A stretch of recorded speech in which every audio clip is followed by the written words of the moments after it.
hotelini alijipata pabaya baada ya kuganda. Fred Muturi alipiga picha hizo na anatupa taswira kamili.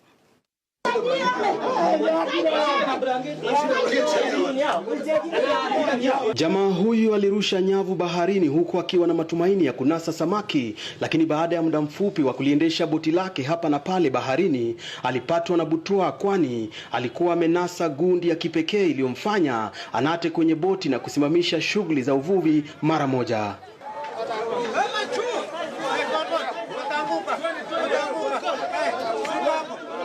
Na baada ya hali kuwa ngumu, walitafuta mbinu za usaidizi. Ilikuwa ni pamoja na kupiga mayowe. Majirani wakaja kuwafaa kwa dhiki.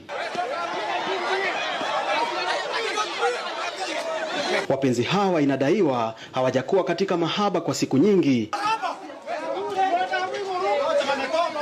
Mwenye mali aliamua kutafuta huduma za mganga ili kukomesha hulka hii ya mkewe. Wameshikana wanapandishwa hivi. Sasa tunafanya aje? Shughuli za soko la daraja mbili zilikatizwa mara moja, huku wawili hawa wakibebwa kupelekwa kutafuta tiba maalum.